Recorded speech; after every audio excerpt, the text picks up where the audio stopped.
And we are live. Hello and welcome to the first episode of, I don't know why I'm failing on this, Steeven Orr Media Live. This is my excuse, or this is what I need to do right now to get back into the podcasting swing of things, as it were. Because once I fall out of routine, it's really hard for me to get back into a routine. And using a live stream gives me motivation. If I have something scheduled that I know there might be possibly people waiting, who want to watch, be a part of the live stream, then yeah, it helps me stay on track. So I got 2 hours to get this done. So no more screwing around. Let's just get started. First, just in case, I don't know if I'll use it. I'll start with the, let's see, say the third. The following podcast was, wow. Already having issues.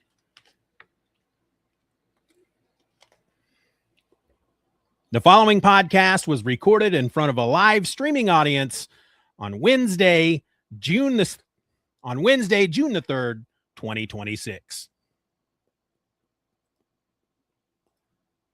All right. Now, anybody watching this, if you've never watched one of my live streams before, one in which I do myself without Ed, who we do, Superman Super Show and the Comic Book Super Show. There are probably 30% of the episode, maybe 25 is scripted. Peek behind the curtain. So you're going to hear some of that before we start looking into the actual, issue itself and get that ready there. Okay, here we go. All right. So we'll do that bit there. Conan finally sets foot in Zamora. Conan finally steps foot in Zamora when he is, of course, wrapped up in an exciting adventure after rescuing a hot babe from a mob of unruly villagers out for her blood. I'm gonna do that one more time. Matter of fact, here's what I'm going to do. Editing as we speak.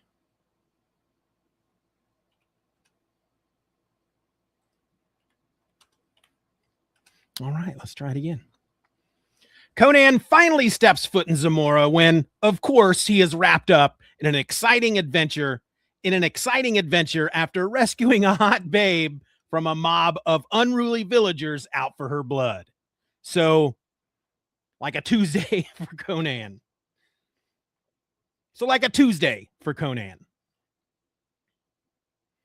Hello and welcome to Hither Came Conan, the podcast that's treading the jewel thrones of Hyboria beneath its sneakered feet, one comic book at a time. I'm your host. My name is Steeven, and I have been bathing myself in Conan recently.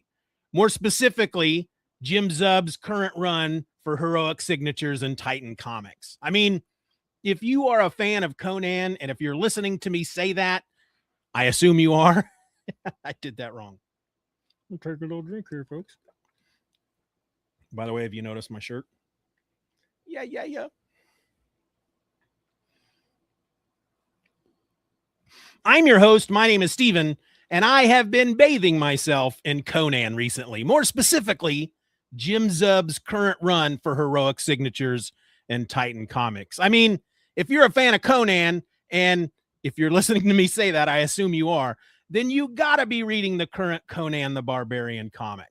While I am perfectly comfortable assuming that you are a fan of the steely-thewed Cimmerian, I am not at all willing to assume you're reading the current Titan run. So yeah, I had to say something. I don't know if I'll get back to covering those issues here on the show, but I think that if I do, I may do them one story arc per episode. I don't know. Anyway, today We're looking at Conan the Barbarian number 41. And this, anyway, today we're looking at Conan the Barbarian number 41. This issue sports a cover date of August 1974, though it hit the stands in May. You know what? Hold on a moment. You know what? Yeah, I'm doing that all wrong. You know what? Hold on.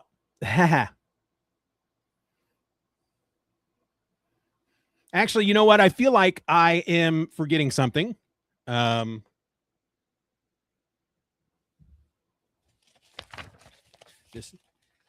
This will represent me going through my notes. Let me just check my notes here. Oh yeah, listeners' feedback. Bill from Long Island has joined us. Always good to see how the sausage is made for voice acting. Yeah. I don't know why I did that. Yeah. Anyway, let's get into some listener feedback. All right, so if you remember from the last episode, I held a question contest back in September of 2024, and I got a bunch of questions from a listener known as Lee Peacock, and then I did nothing with them until, well, the last time I recorded an episode. So with your memory now refreshed, here we go with 3 more questions from Lee Peacock.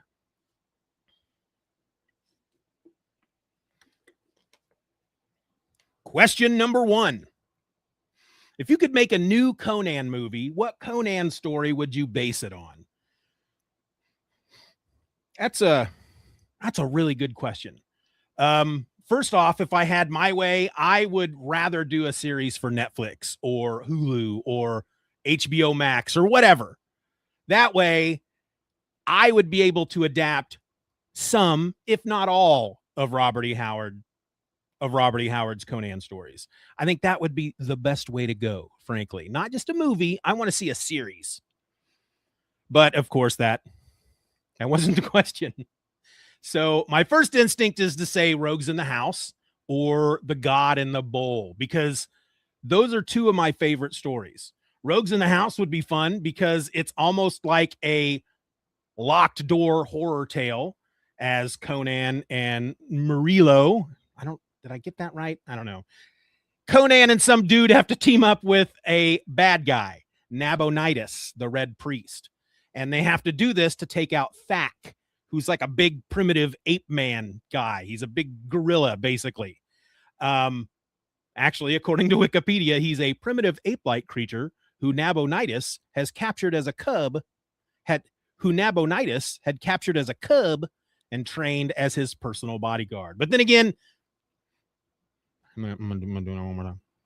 A primitive ape-like creature who Nabonidus had captured as a cub and trained as his personal bodyguard. But then again, God in the Bowl is almost like a Hyborian police procedural with a bit of horrifying mysticism thrown in for good measure. It's really hard to choose, honestly. Thinking it through, I'm beginning to realize that I can't quite remember each of Bob's Conan stories, so maybe it's time for me to give them a bit of a reread. Maybe. Probably a good idea. It's been a while. For now, however, I think I'm going to go with The God in the Bowl. Question number 2. If you could only ask Conan one question, what would it be? Another great question. To tell the... How do I want to put this? Honestly, the answer... It's going to depend on which Conan we're talking about. Honestly, the answer might depend on which Conan we're talking about. Conan the thief, Conan the pirate, Conan the mercenary, Conan the king. I mean, there's a lot to consider here, but I'm not one for deep thinking. So this answer may seem a bit flippant. This answer may seem a bit flippant, but I think I'd ask him why he prefers those little fur trunks over any other article of clothing. Think about it. There are many comics out there depicting Conan in the North, trudging through feet of snow. Blizzards are raging all around him. And though he typically is wearing like a cape of some sort, like a cloak, like a big fur cloak, he's still often wearing, underneath that, just the fur trunks and a pair of boots. And that's it. No shirt, no pants. Only the cloak to protect his bare skin from the elements. And I just got to wonder why. What's the purpose there, buddy? I want to know. I think all of us want to know. Question number 3. If Conan existed in the present day, what would his occupation be? Construction worker, NFL linebacker, professional wrestler, maybe? This is actually my favorite question so far, but I don't know. I mean, my gut tells me to look at this like, my gut tells me to look at his life in the Hyborian age and then try to translate that to the modern age. And well, I'm just going to make things easier for me, and I'm going to make him American. So he would have grown up poor in a small town in the middle of nowhere.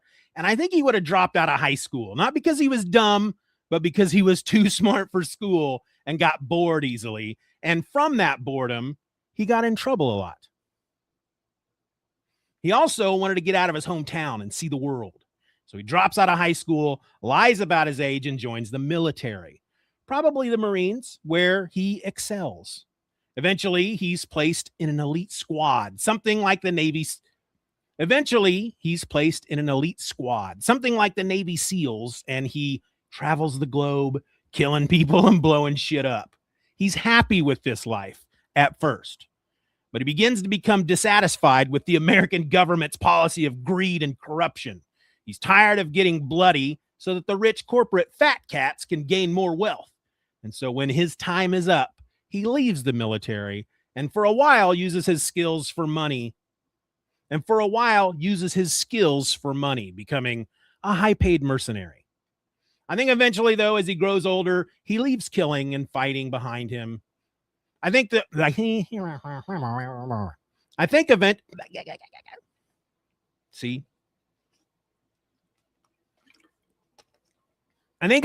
though, as he grows older, he leaves killing and fighting behind him and enters the world of politics. He becomes the mayor of New York City, where he champions socialist values and the people straight up love him. Yeah, it's either that or he becomes a cowboy in Montana. Either one. But there you go, folks. 3 questions and 3 answers. There will be at least 3 more in the next episode. And if you want to join in, send your questions to feedback@hithercameconan.com. Or if you want to try to answer any of the questions from today's episode, it's the same email address. Just send it along. Until then, folks, today we're plunging headfirst into Conan the Barbarian number 41 from Marvel Comics. This issue sports a cover date of August 1974, though it hit the stands in May. It sold for just 25 cents, and it is entitled The Garden of Death and Life. It was written by Roy Thomas with art by John Buscema. The inks were by Ernie Chan. The letters were by John Costanza, and the colorist was Glynis Wein. This is the part where we do the synopsis before we do the information bit, which then leads into looking at the comic. I've been trying really hard to make these synopses a bit shorter since I am going through the entire comic, but it's a skill I have yet to master. Brevity, that is, when it comes to describing something. Not very good. It's stupid because I know when I put the synopsis together, usually I go to marvelfandom.com and get the synopsis for the book. And then I take it and go through it and take out shit that wasn't actually in the story, because that has happened. But I just try to rewrite it, and I end up adding a whole bunch of stuff that it's like, as I'm writing it, I feel, well, they have to know about this. This happened. They have to know about it, even though I know that I'm going to mention it when I talk about the full issue. So yeah, I don't know. I'll get there eventually, I hope. Anyway, here we go. Synopsis.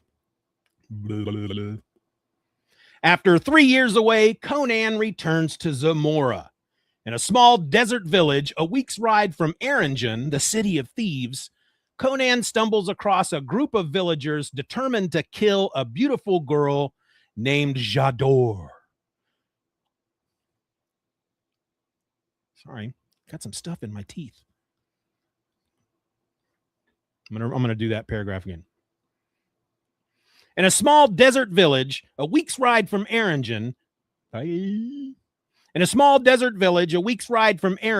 the city of thieves, Conan stumbles across a group of villagers determined to kill a beautiful girl named J'adore, who seems to have bewitched one of their number. Conan fights them off and flees the village with the girl, who tells him of the nearby oasis Shar al-Tajin, 2 days' ride from the village. Tajin, did I get that right? I don't know. That's why I have that warning that you'll hear when you listen to the episode about how I butcher all the names, because I didn't grow up in Hyboria. What do you want from me? On the way there, the two are discovered by a group of desert bandits who follow them to the oasis, a refreshing pool next to a large tree filled with large pods. Conan dives into the welcoming waters, but discovers the pool's floor is littered with bones. Afraid the water is poisoned and realizing the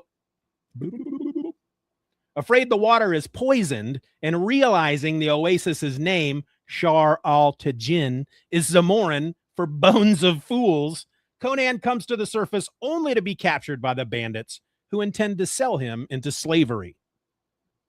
That night, Conan slips free, but discovers that J'adore has died for mysterious reasons. At that moment, the tree itself attacks the men, using vines and ropes to pull the men into a gaping maw in its trunk. Which is a pretty awesome page. You wait till we get there. Conan frantically attacks the tree creature. Conan frantically attacks the tree creature with a torch, setting it to its stupid, lighting its butt aflame. Conan frantically attacks the tree creature with a torch, setting it aflame and killing it and all the bandits. Only one of the pods remains unharmed, and it opens up, revealing a perfect replica of J'adore. I keep saying it like that for some reason. Only one of the pods remain see? If I can't get it the first time, only one of the pods remains unharmed, and it opens up, revealing a perfect replica of J'adore, who apparently was only a spore to lure men to the oasis for the tree to devour. As the issue ends, Conan, horrified, kills the plant woman and rides away. And now we are going to the information bit. All right, so this story, The Garden of Death and Life, was written by Roy Thomas and was not based on any other Conan or Robert E. Howard story. It was, however, inspired by two different tales. First was Shambleau, a short sci-fi fantasy story by Catherine Lucille Moore, writing under the name C.L. Moore. First was Shambleau, a short sci-fi fantasy story by Catherine Lucille Moore, writing under the name C.L. Moore. Moore was a contemporary of Robert E. Howard's. And Shambleau, a sort of weird Western set on Mars, was published in the November 1933 issue of Weird Tales magazine. Shambleau, which, as I said, is set on Mars, tells the tale of Northwest Smith, a pilot and smuggler who runs into a screaming, bloodthirsty mob chasing a comely young woman who they call Shambleau. Smith saves her only to discover later that Shambleau is the name of a vampiric alien species, and it's not long before the comely woman attempts to feed upon his life force using, as Wikipedia describes them, the extensible the extensible worm-like appendages it has instead of hair. At first, I thought they were trying to say extendable, but extensible makes sense. It means she's got a bunch of snakes in her hair. The appendages, these worm-like snaky things, they also pump the victim full of an overwhelming feeling of pure ecstasy, which makes them docile while the shamblo feeds. And it's this worm-like or snake hair that Smith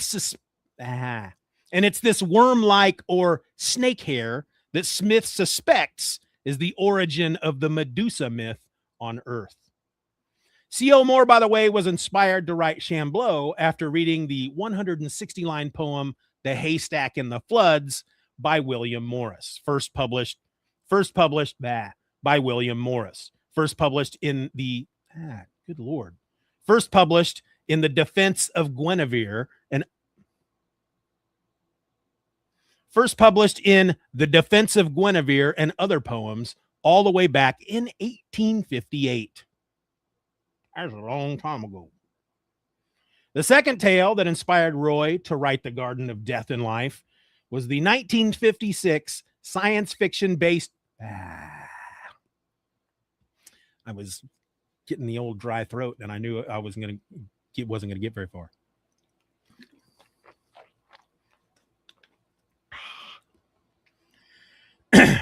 The second tale that inspired Roy to write The Garden of Death and Life was the 1956 science fiction horror film Invasion of the Body Snatchers, which was directed by Don Siegel and starred Kevin McCarthy and Dana Winter.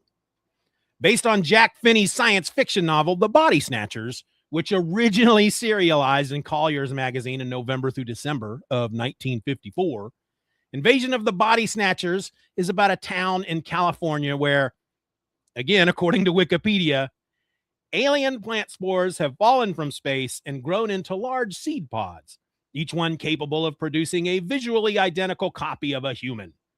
As each pod reaches full development, it assimilates the physical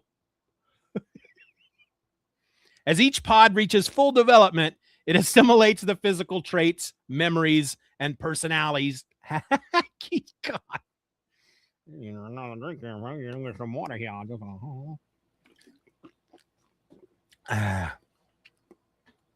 As each pod reaches full development, it assimilates the physical traits, memories, and personalities of each sleeping person placed near it until only the replacement is left. These duplicates, however, are devoid of all human emotion. Little by little, the Doctor uncovers this quiet invasion and attempts to stop it. With all that said, grab up your copies of Conan the Barbarian number 41, because we are about to dive.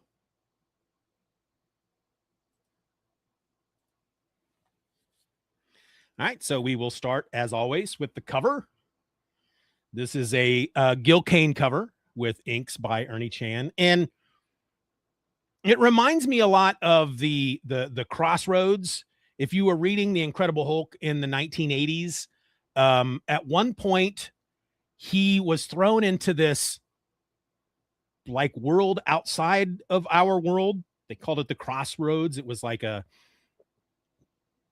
place between dimensions with doorways to other dimensions and whatnot. There was a whole arc that was done. It was called the Crossroads. It ran through Incredible Hulk issues 301 to 313, as well as annual number 13. That was from August of 84 to August of 85. And when he's in the Crossroads, that's what this cover makes me think of, because there's like a really weird tree there that I think has different hands to point out the different doorways and stuff. And I don't know, that for some reason, that's what that made me think of.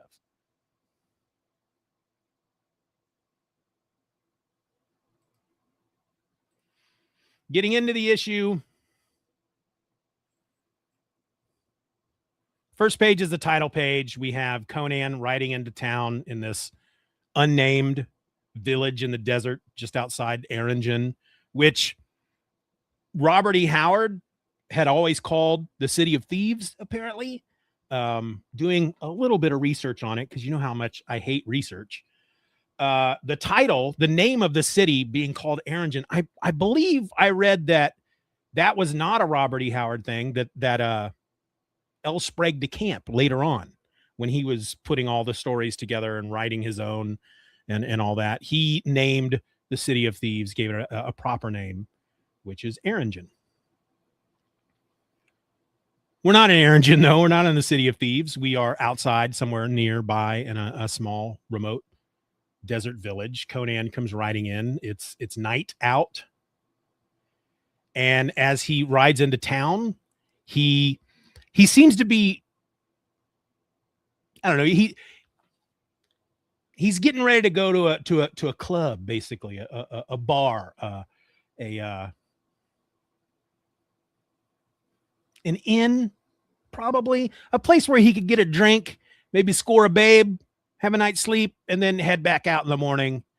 And he finds one right away. Third panel of the issue, he sees one because he can see through the doorway, the light coming through the doorway. He can see inside. There's a half-naked lady dancing on a table, and he's like, that is the spot for Conan.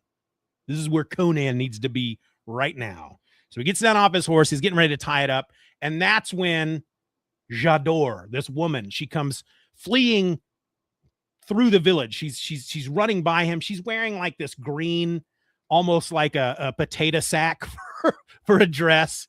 It's ripped and it's torn, and villagers are chasing her, and they're carrying torches and they're throwing rocks at her. And Conan, of course, he's just kind of looking at him. He's like, that's interesting. And in fact, the narration tells us he neither speaks nor acts.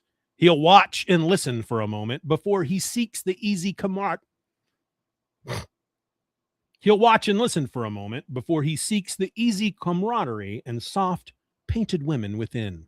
So even though he sees what appears to be an entire village of angry people chasing this woman through the streets, bearing torches, throwing rocks and stuff at her, he's like, I'll watch for a minute, but I think eventually I'm just going to ignore it and go on into this tavern here, this brothel, whatever it is, and get me some alcohol and a lady. Alcohol, lady, bed. That's what Conan wants.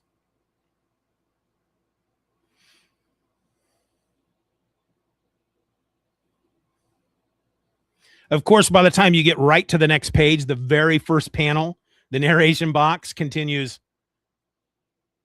I can't see it very well on this little laptop screen.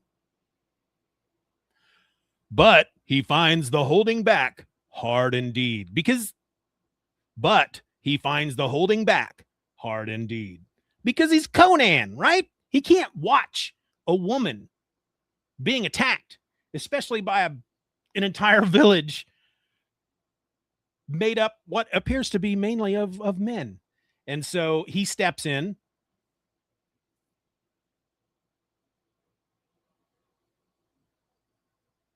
And in fact, here on the second page, J'adore, or at least that's what they're yelling. They're yelling the name J'adore, J'adore. Oh, looks like we have someone new joining. Damien K8418. Did I say that right? Hello, Damien. Why am I being like that? I don't know. Hi, Damien. What's up? Anyway, where was I? Oh, so this woman, she's running from this mob. She's going up to people. There are still people that are just kind of standing around going, what's going on with all this? She's running up, like she runs up to one of them. Please help me, sir. Please help me. And he's like, you get away from me, woman. He knocks her to the ground, and then he picks up a rock, and he's getting ready to bludgeon her to death.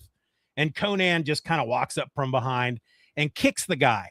Now, it looks like in this final panel on page 2 that he's kicking him in the ass. And he kicks him so hard that the guy flies forward and smacks the side of his face into a wall. And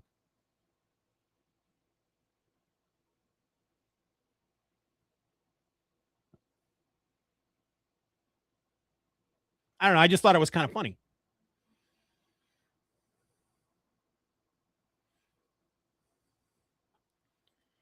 Sleepy reader.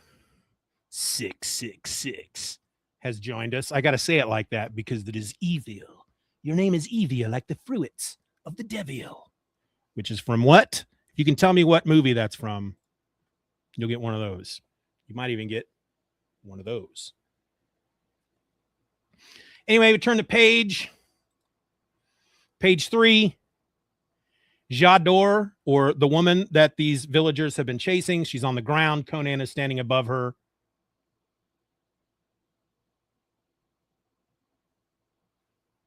And the woman is, please help me. Omen.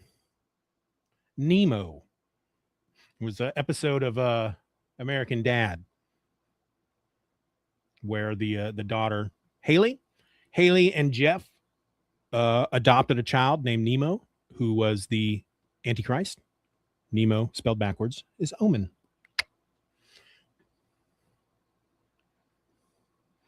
Anyway, this woman is on the ground. She's, oh, please save me, large, half-naked barbarian. He, however, Conan hasn't quite decided if he's going to go the extra mile with her. He's ready to just leave her there. He actually gazes in the second panel on page 3. He gazes back through the doorway at the half-naked woman dancing on the table, and all the people, yay, cheering her on. Look at her go. Look at her go. But in the end,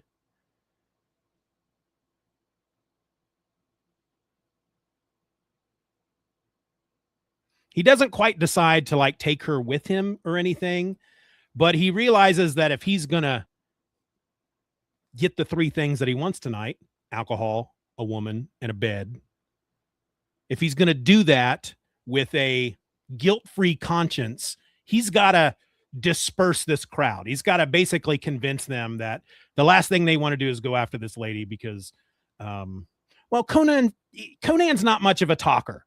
He's not negotiating. He's not going to negotiate with them in any way that would not involve violence. Let's just put it that way. He's ready to kill them all if they continue forward. They continue forward on their quest. The villagers, however, they're really confused. One of them says, "Has the desert sun seared your wits, barbarian? You're defending that. And then another one continues, "Do you know what she is?" Conan doesn't. As far as he knows, she's a helpless woman that needs help. He puts his arm around her. She's kind of almost passed out. He's practically holding her up with one arm. His other arm, he's got his sword. I should say real quick, this won't be in the episode, but for you guys watching live, I have read this. I mentioned at the outset that I'm doing these live streams to force myself, which sounds bad, force myself to record these episodes because I just need to get back into the swing of it, right? And I need a deadline or a reason, and the reason is a scheduled live stream that people might actually be on to watch. But I read this issue and put all the notes together weeks ago, and I've read the issue a couple of times since to try to. Every time I'm ready to sit down, I'm like, all right, I'm going to go ahead and record today, and I should probably reread the issue. But it's been a week since I've read the issue, so a lot of the stuff I don't quite remember. So we may pause a little bit every now and then while I just kind of look at the page.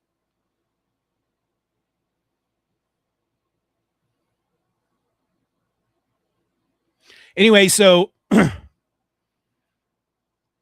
here on page 6 of the story, Conan, as I said, he's holding up this woman who she's about to pass out, and he's telling the villagers that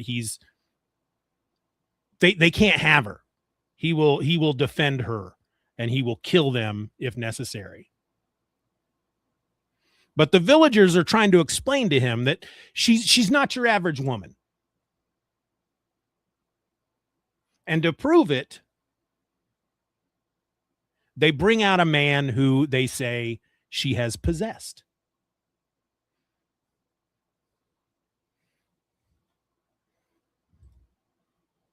Sleepy Reader 666 says live streaming can cause on-camera brain glitches, but you get used to it.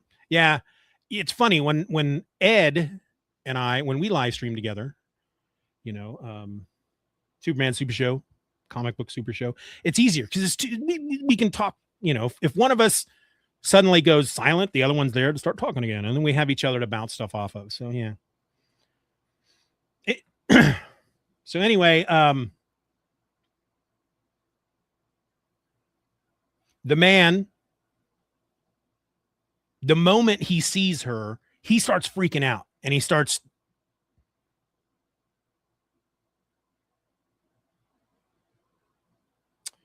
babbling. J'adore, let me go to her. J'adore. Conan looks at this guy and just immediately, this dude's crazy. Get him out of here. You know what? He's scaring the girl. I'm taking her away. You guys just leave. I'm taking her. Leave us alone. Don't follow. But the guy who was possessed, I'm using air quotes, possessed by her, just he sees this happening, that Conan's about to take her away, and that just freaks him out even more. No, don't take her away. I won't let you take her away. Only one way to be free of J'adore, of her infernal humming. Only one way. And at the bottom of page 6 of the story, or page 6 of the comic, the man charges her. And he's got a knife. He's got a knife in his hand. Turn the page 7. He's about to stab her. You're thinking, oh, well, Conan's going to step in and stop it from happening. But no, he stabs her right in the stomach. Just bloom. It's a big knife, too. That's at least, I don't know, that's a good 8-inch blade, maybe a foot long. I don't know. But he plunges it right into her belly. Conan, or I should say, as he's doing it, just before he stabs her, he says, yes, only one way to be free of J'adore. One path. The path of death. And that's when he stabs her. Ugh. She goes down. Conan comes up behind the guy and slices right down, like from, I'm assuming from the top of his head right down his back.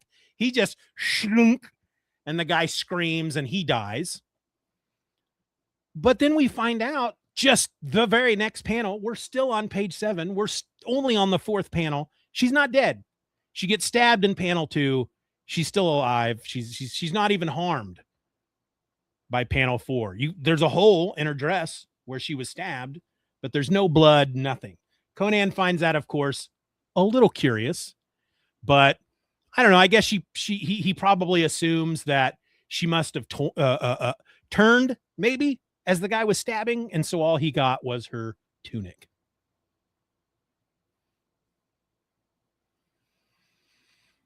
The villagers, after seeing Conan kill this guy who was going to kill the girl, they aren't having any of it. They're not having any more of it. They attack Conan. Basically, they're throwing knives at him. The second to the last panel here on this page, they're throwing knives at him. And then on the last panel, one of my, I always like to point out these panels when it comes to John Buscema and Conan and fight scenes. I love the final panel on this page. He's just wading into these people.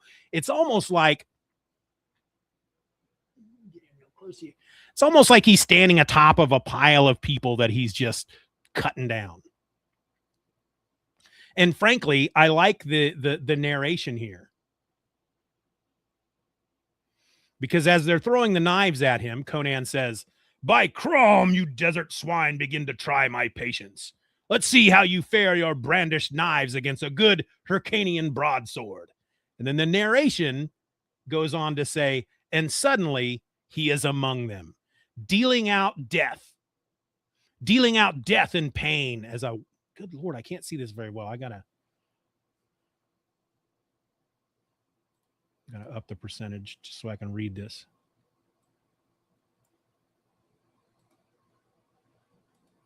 See, when it comes to Superman Super Show, And the comic book Super Show, Ed's the one that does all this part, right?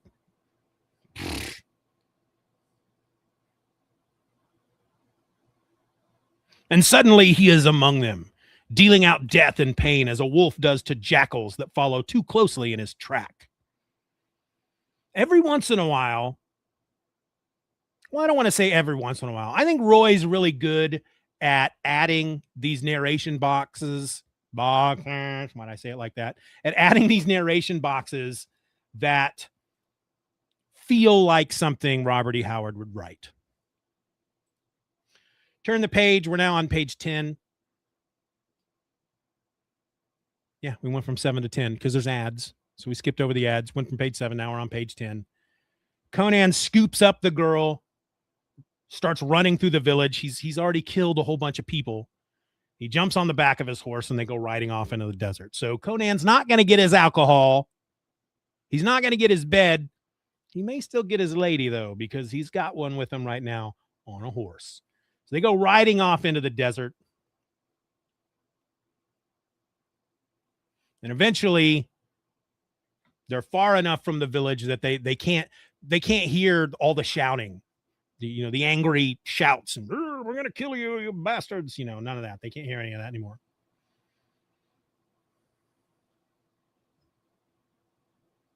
And so Conan, with the girl on the horse with him, sets off to Erringen, the city of thieves. The next morning, the girl, who we're just going to call J'adore. I think Conan eventually starts calling her J'adore. I don't quite remember. We'll find out as we get through it. But she tells Conan that there's an oasis up ahead.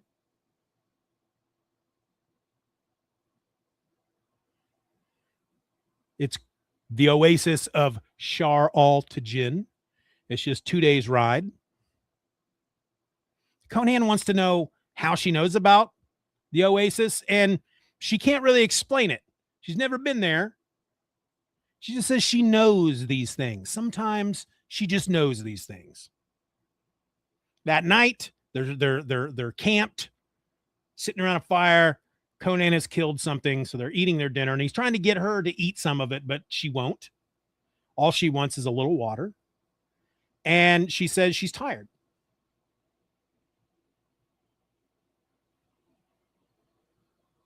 She says she doesn't like the dark. She says, "Don't like the dark. I'll rest till the sun is born again."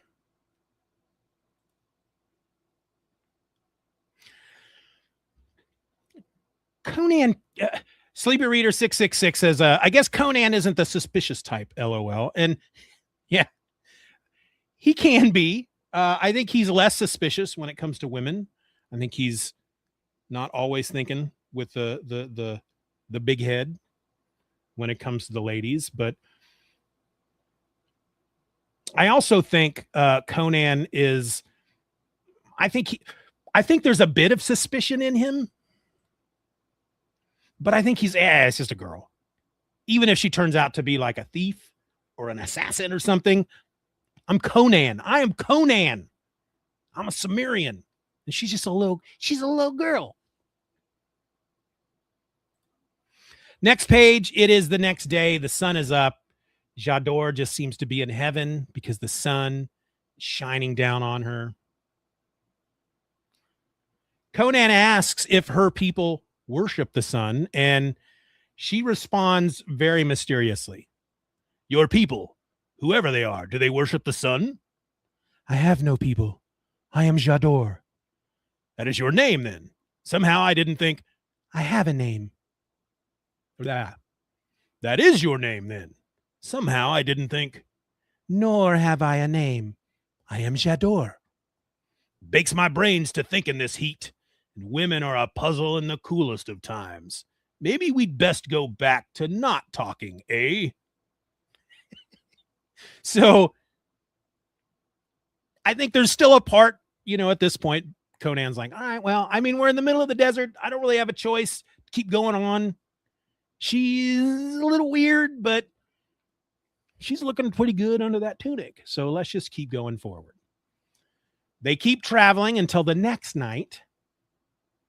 Conan again is cooking something over a fire, which she won't eat. And, that's something that's something he won't accept. Still not hungry? Crom, girl, I've had enough of this foolery. Take this, or I'll cram it piece by piece down your lovely throat. Yes, all right. Yes, all right. But I'll eat it alone. And she goes off, crosses over the top of a dune, so she's out of sight. Eventually, however, she comes back after she has, quote unquote, eaten. And there's a bit of narration here. In his few years among civilized men, Conan has learned that there are many religions, and each has its own odd ways about it. If the girl wishes to eat alone in silence, let her. Though, when she comes back again, framed by soft moonlight, he suddenly remembers that she is, after all, a girl.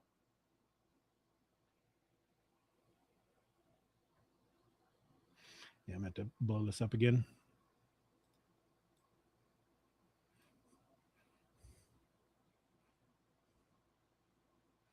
Though when she comes back again, framed by soft moonlight, he suddenly remembers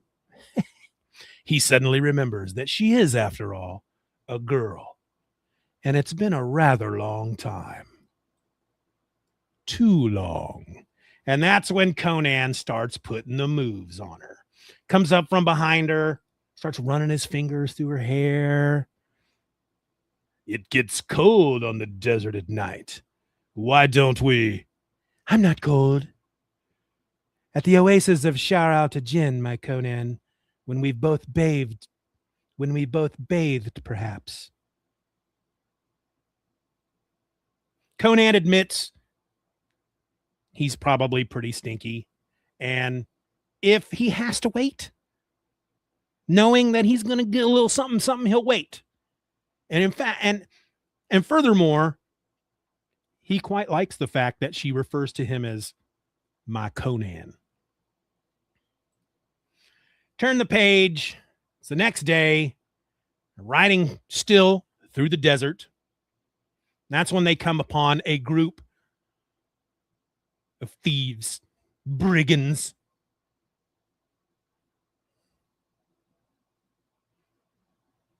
They, of course, give chase, the brigands, as soon as they see Conan and the girl.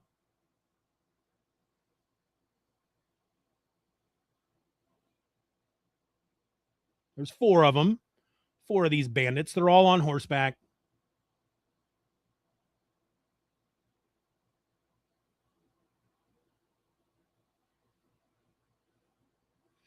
And as they're running, J'adore points out that the oasis that they're looking for, it's just beyond the next dune. She can feel it. Conan is happy about that because if he's going to fight 4 guys in the desert, he'd rather do it in the shade than out in the sun. Turn the page. We're now on page 15 of the comic. They have found the oasis. Conan immediately rides up to a pool that's right beside a tree and dives straight off of the horse into the water.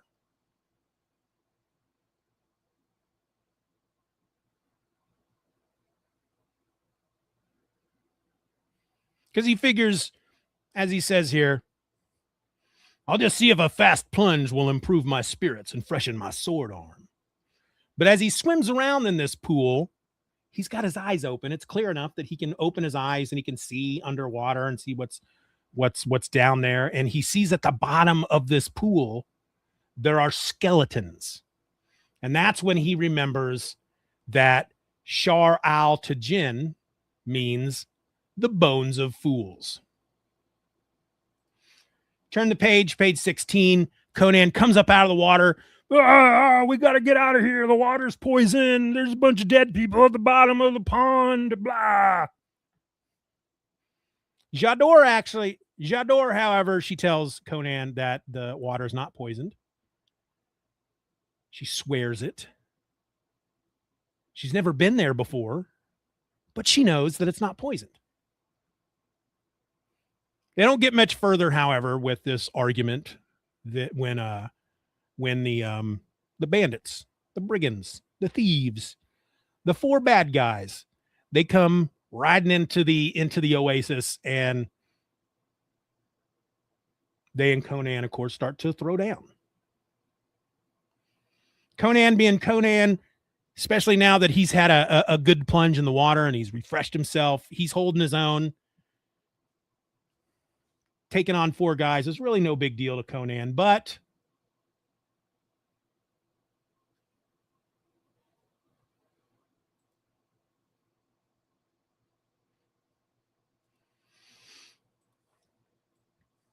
by the time we get to the bottom of page 16, he gets hit in the sword arm, in the forearm, just under his wrist. He's got a big gold bracelet on, just under that. He gets hit by a sword, slice, and it throws him off balance. Turn the page. The bandits have taken advantage of this. One of them has now, Conan has his, guy has his arm around Conan's throat, from behind. Headlock, basically, but around his throat. They're about to kill him when the leader tells them, no. Do not kill the barbarian. He'll fetch a good price in the slave markets to the south. And so they crack him on top of the head, the pommel of the sword. Blam! Conan's down.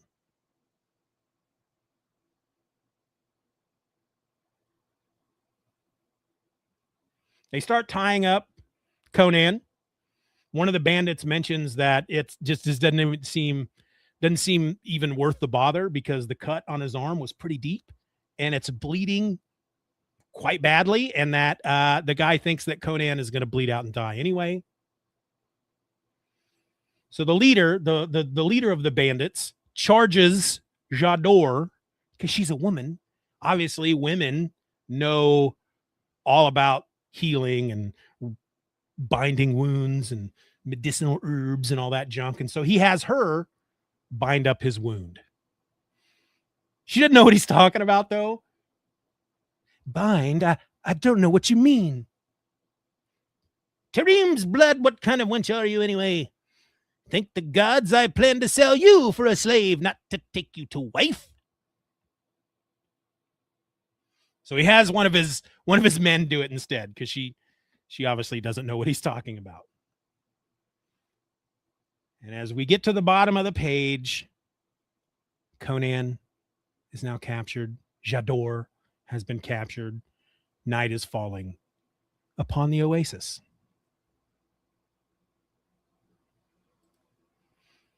Skip the ads, go to page 22. Conan wakes up. He's leaning back against this big tree.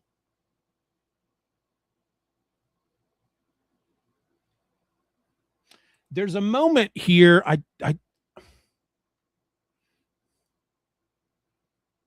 Yeah, if we go back to page 16, I forgot to point out when Conan dives into the water, he sees skeletons and he comes up and he's like, it's poison water. There's a bit of narration after J'adore says that, after she says that the water's not poison and that, well, actually, she said she has been there before. I guess I read that wrong the first time, but she has been there before, so she knows. And then the narration says, the girl's words give Conan pause.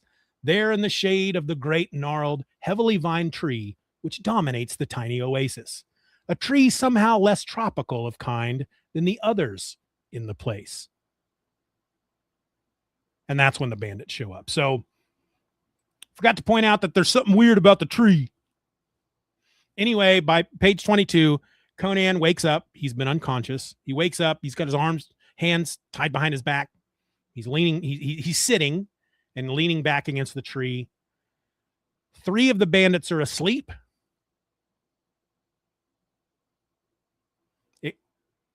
But the leader, Hakshi, that's his name, Hakshi,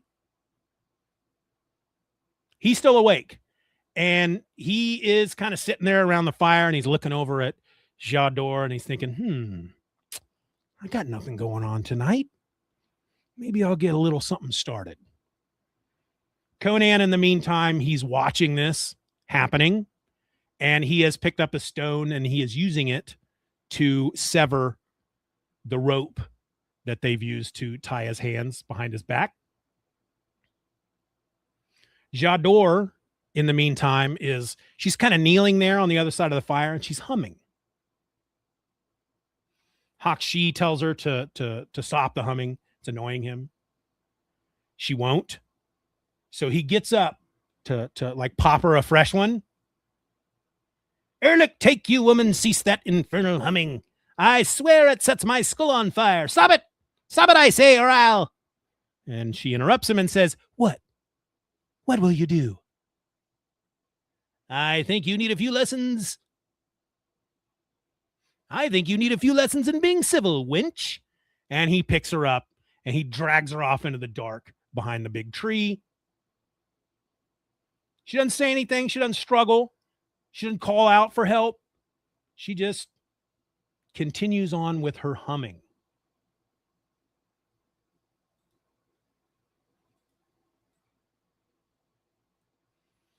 Conan, in the meantime, he's still working on freeing his hands. And that's when he notices something by the tree, hanging from the tree. As the narration says, while unspeaking, the Cimmerian works but harder on the ropes which hold him. While unspeaking, the Cimmerian works but harder on the ropes which hold him. And as he does so, his eye falls briefly but curiously on something which hangs like a huge ripe fruit, previously unnoticed, off to one side. Oh, well, it means nothing to Conan. So basically, it's almost like this giant, person-sized seed pod hanging from the tree. I wonder what that's all about. Turn the page. We're now on page 23. Conan frees himself. He gets up. He goes around to the back of the tree to try to find J'adore and Hakshi, because he knows that Hakshi's up to no good and he wants to stop him.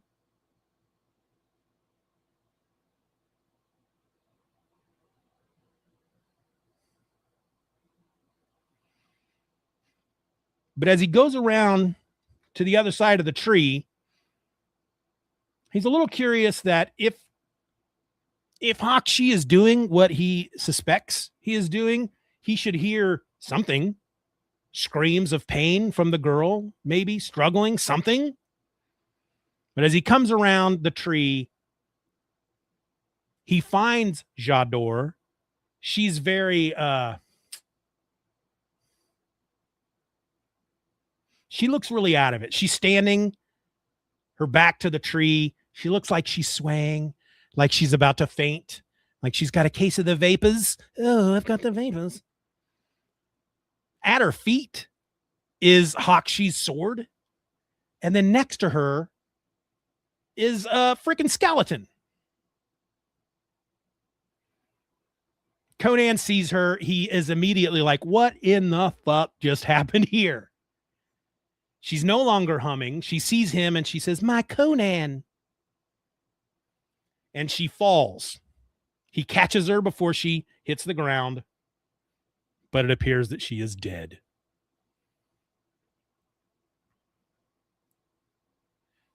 And so he buries her there in the oasis.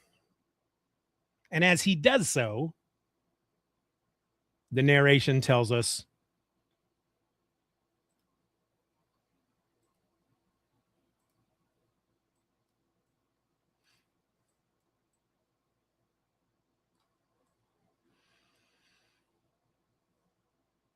still the ground is soft, and the girl deserves a swift burial. He does not sense the life. He does not sense the lithe, leafless tendril which stirs behind him, toward him. For an instant, before it would touch him, he suddenly hears the screaming of men. And that's how this page ends. Last panel, he's running to investigate. He's got his sword in his hand. We turn the page and we get this freaking awesome double page spread. You got the three other bandits and one of the horses are over by this tree. And there are all these vines, these tendrils that are coming down off the tree, and they've wrapped themselves, the tendrils, they're all wrapped around the horse and the men, but not like completely covering them. The horse, it's got around its midsection and then a vine around the horse's neck strangling it. And it's the same with the dudes, the three guys. Vines around their midsections to hold them, and then vines around their necks, strangling them.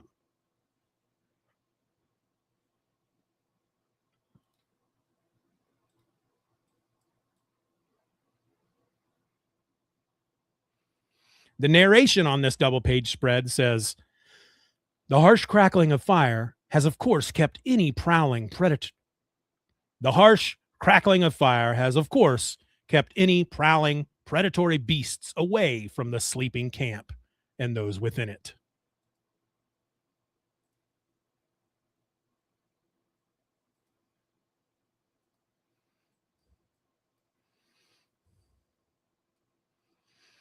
Conan, upon seeing all this happening, yells out, "Crumbs, devils!"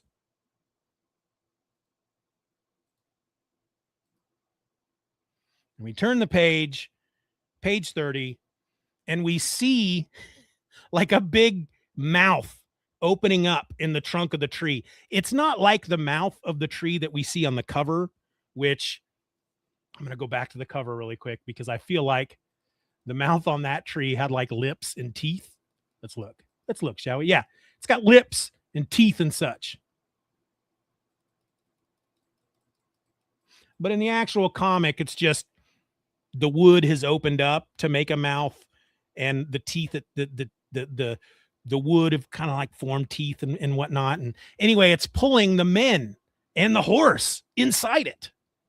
And then it goes after Conan. Conan, however, picks up a piece of wood from the fire and smacks at the thing with the torch.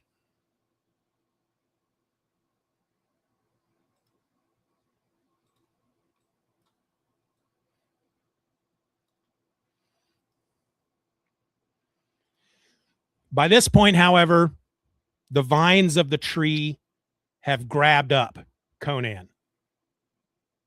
They've taken a hold of him by one of his legs. There's another bit of vine wrapped around the hand, the arm that's holding the torch. Turn the page, page 31. The thing is about to pull Conan inside its gaping tree mouth, and Conan throws the torch into the mouth, which causes the freaking thing to die. It almost looks like on this page, if you go to the second row of panels, the tree is suddenly ablaze. Basically, it lets go of Conan. Conan falls into the sand below, and the tree bursts into flames, and Conan falls unconscious. He wakes up that next morning, still on page 31.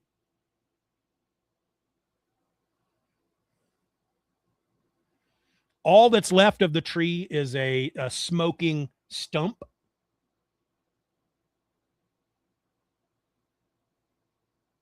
And the oasis itself is gone.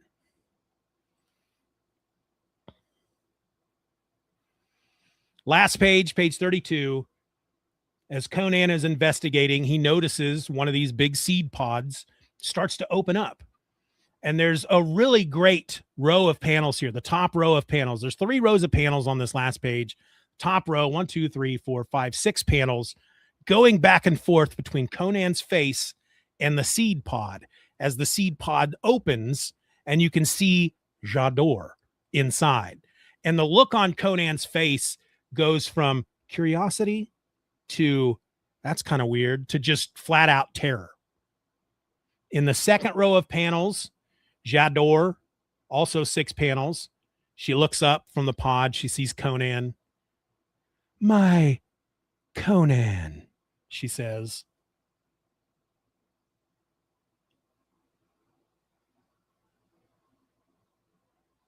Conan looks at her. He's terrified, but he understands. He doesn't see her as a woman anymore. It doesn't even see her as a person. He understands that she's not human. She's some kind of monster. She's some kind of creature. She's a part of the tree that tried to eat him. And this is where it gets really brutal. This issue ends very well in a very brutal, violent fashion. She's starting to step out of the seed pod. By the last panel on the second row of panels, he's realized this is not J'adore. This is not a human. This is some kind of creature that wants to kill him. And so he raises his sword to strike her down. And then the bottom row of panels, this is where we get the brutal bit. And I'll read you the narration. For long minutes, there is no sound in the once oasis, not save the relentless hacking of Conan's great broadsword, rising and falling again and again, and yet again. At length, he stops when his sword arm is weary, and when the unmoving, lifeless, bloodless mass at his feet no longer even resembles anything human. And Conan knows he'll forget the thing. And Conan knows he'll forget the thing that was called only J'adore, when there are leagues enough between himself and the smoldering embers of Shar al-Tajin. So basically, Sleepy Reader 666 says, just simply disturbing. You're right. It is. I mean, so basically she comes out of this pod and he just starts hacking at her with his sword until his arms grow tired. That's a lot of hacking. He hacks and hacks and hacks until his arms are tired and she's nothing. There's nothing left over that resembles human. Just a big pile of meat and blood and guts. It's pretty gross, but that's how the issue ends. Sleeper Reader 666 says, looking through this issue reminds me what a great job Buscema and Chan. I'm going to read that again. Looking through this issue reminds me what a great job the Buscema Chow team do. I can't read today, folks. Sleepy? Can I call you Sleepy? Can I call you Sleepy? I'm going to try it again. Can I say something? Can I get a minute? I'm trying to do my Ross Perot. I can't think of what. I don't do Ross Perot. I do Dana Carvey doing Ross Perot. And there was something that he always used to say. Can I get a minute? That's not what it was. Anyway, looking through this issue reminds me what a great job the Buscema Chow team do on the action, but also on the facial expressions. Yeah, no. That's something that they excel at. That's what I love about this team so much. The action itself, great. I love some John Buscema Conan action. John Buscema, Ernie Chua, that's what he was called at the time that the book was being released. But yeah, it's an excellent team, and I love them both on this book. And John Buscema, you know, I think I've mentioned it before, but one of my single favorite runs on the Avengers was when Buscema and Tom Palmer were on the book. He's just really good at doing stuff in a panel that you don't expect. Changing up the camera, changing up the angles. He's just really good. I love Buscema. And I'm really glad that they ended up getting him on this book. You know, I think I mentioned way back at the beginning of the show, not this episode, but the show itself, that Buscema was Roy's original artist. That's who Roy wanted originally. When they were going to do Conan, he wanted John, but they couldn't afford John for the book. And so they went with Barry Windsor Smith, who is awesome still, though he was just beginning when Conan started. You really got to see his talent though evolve during his short run on Conan. But yeah, when Conan became popular enough that they could afford Buscema, that made it even better. All right, so that was the issue. Next, we have the City of Thieves.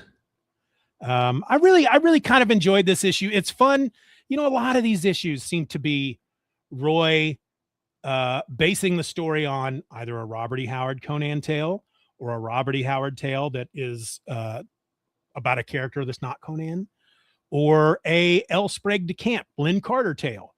Every once in a while, or, and I think we'll get another one here fairly soon. He had invited a bunch of other writers, like fantasy writers, to pitch ideas to write up some stories for issues. That's how we got the Elric crossover. But it's fun when we get just a straight up Roy issue. Granted, he was inspired by these other two stories, Shambleau and the Invasion of the Body Snatchers. You can see obviously where in the story the inspiration of those from those two stories come in on this. But yeah, really good. I really enjoyed it. I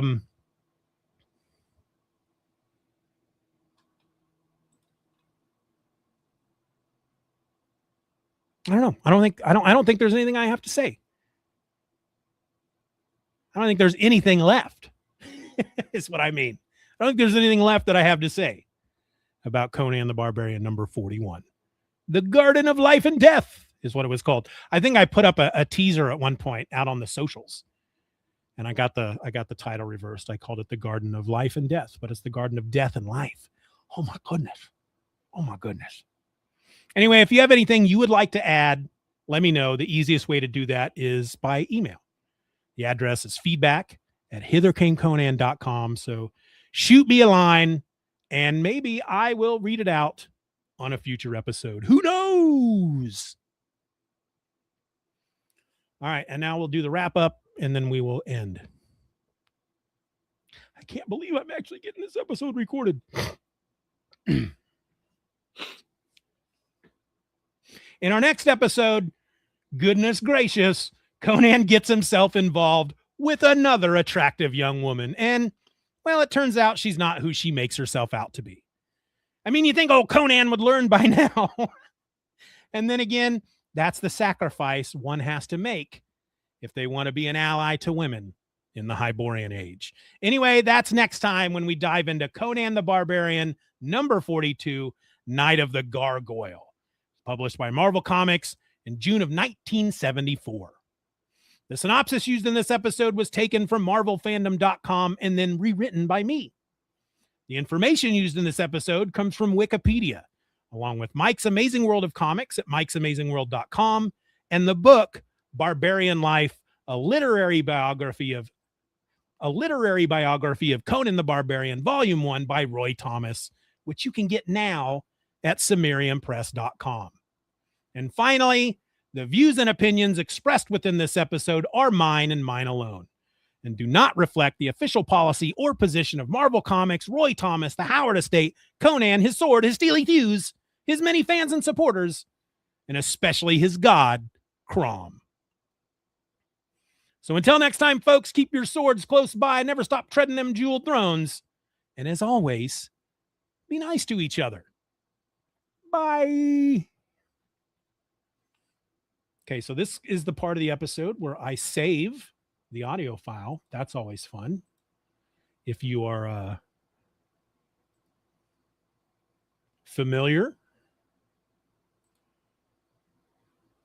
with the Superman Super Show and the Comic Book Super Show, if you come to those live tapings, we do the same thing.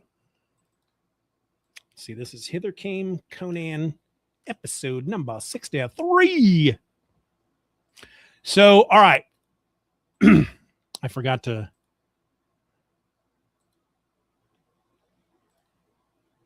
do that. Supposed to have the cover there and everything. It's what happens when I plan a live stream at the last minute. So, all right. This episode is due to be released for those of you who are watching this live or maybe watch it before June 8th. This episode is due to be released on June 8th. I will start editing today. And hopefully, if you're a member of Steeven or Else Beyond, If you subscribe to that, hopefully you'll get the episode either tomorrow or Friday. As far as the next episode of Steeven Orr Media Live, we're going to talk about, I'll be recording an episode for another G.I. Joe podcast. We'll be looking at G.I. Joe, A Real American Hero, issue number 4. That is tentatively scheduled. Let's see. This upcoming Sunday, the 7th, I'm getting together to live stream with Ed. We're going to do an episode of the Comic Book Super Show. So the 14th is when I'll be doing live streaming the G.I. Joe podcast. I just don't know what time yet. My daughter is home from college this summer, and depends on what time she works, or if she works at all on Sunday. Sleeper Reader, I will keep an eye out for more of your live tapings. I hope the comments don't throw off. Nah. We're used to that. This is what we do with Superman Super Show, Comic Book Super Show. Got the comments going throughout the whole episode. We pause, we read the comments. I think it makes it a lot more fun. Makes it more interactive. And frankly, listeners who maybe don't know about the live streams, they will hear that and go, hey, maybe I should check one of these out sometime. But I don't know what time yet. I know it should be the 14th for the next one. But as far as Ed and I getting together, that'll be the 7th, 10 a.m. Central. So make sure you come to that. But yeah, thanks for joining us. Thanks for being a part of it. Sleepy Reader 666, Bill from Long Island, Damian K 8418. I honestly didn't think I'd have anybody here today. Not only is it a weekday, middle of the day on a weekday. I scheduled it last night or yesterday afternoon. But yeah, thanks for coming. Thanks for joining us. I'm going to go ahead and end the live stream. And yeah, I don't know how to end these. Oh, I should probably point out, let me see if I can I reverse my camera? No. So yeah, this is a Hither Came Conan t-shirt. This is not the same shirt that you would get from my store. I'm trying out a different print on demand service. And I really, because their big thing was, rather than just do a small, a lot of these places do just small logos, but they will print on a larger portion of the shirt. Plus, if you could see the back, it says hithercameconan.com on the back. And then inside the tag where it shows you the size of the shirt, right above it, it's got a little Steeven Orr Media logo, which is pretty cool. I want to start using this place to sell shirts and whatnot through, but I have to set up. They're not like, I think right now I'm using Teespring, and everything you need is right there. You set up your store, they will handle all the payments, all that junk. But through this other place, I have to have my own store to link to them. So I'd have to use something like Shopify or Wix, and a lot of those places charge you to subscribe to their services, which I can't do, especially if nobody's going to be buying the shirts. But yeah, so I keep meaning to get one from Teespring, from my official shop, just because I want to see how they look, how they feel. But I really like this one, and I'm going to see what I can do to switch over to that other place. I also have a lot of stickers. I'm going to announce something next time in regard to stickers, and yeah, that's it. Bye.